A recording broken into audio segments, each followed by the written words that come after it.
Day 2 of Taylor Swift's trial involving sexual assault by a Colorado DJ has been underway as the opening statements have been released, and we've got all the details right here.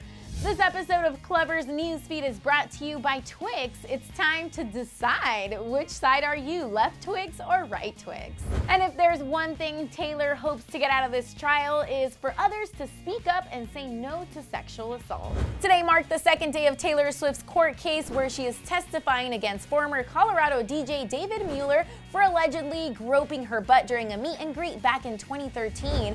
After carefully selecting the jury yesterday, which consists of 6 females and 2 males, reports claim that Taylor was focused and calm in court today as her lawyers presented the opening statements to the panel. Dressed in a black long-sleeve dress over a collared shirt and her hair pulled back into a low bun, Taylor sat aside her mother, Andrea Swift, who is also a co-defendant in the case, reportedly became slightly emotional and was seen dabbing at her cheeks during the opening statements.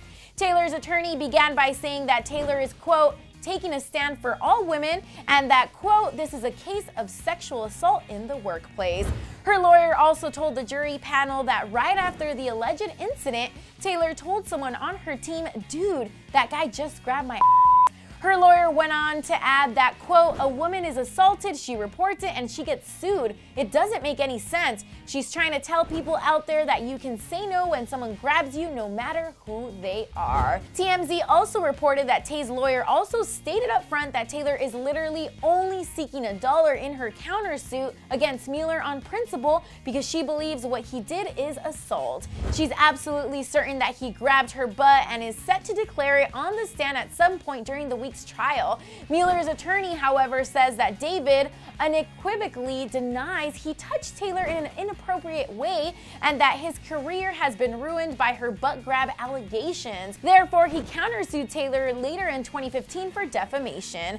Following the opening statements, David was called to give his testimony just before the court broke for lunch. Taylor was said to have remained stoic and poised throughout the morning and even occasionally peeped over to her fans in the courtroom gallery to acknowledge them. She also revealed in her countersuit that any money she does end up winning from the trial will be donated to charitable organizations dedicated to protecting women from similar acts of sexual assault and personal disregard. Well, this clearly goes to show that not all heroes wear capes, but most importantly, it's so important for victims of sexual assault to always speak up.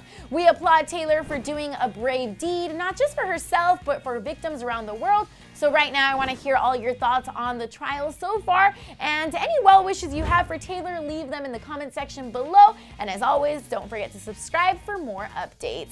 Thanks so much for watching Clevver News. I'm your host at VivianFabiolivia on Instagram, and I'll see you next time.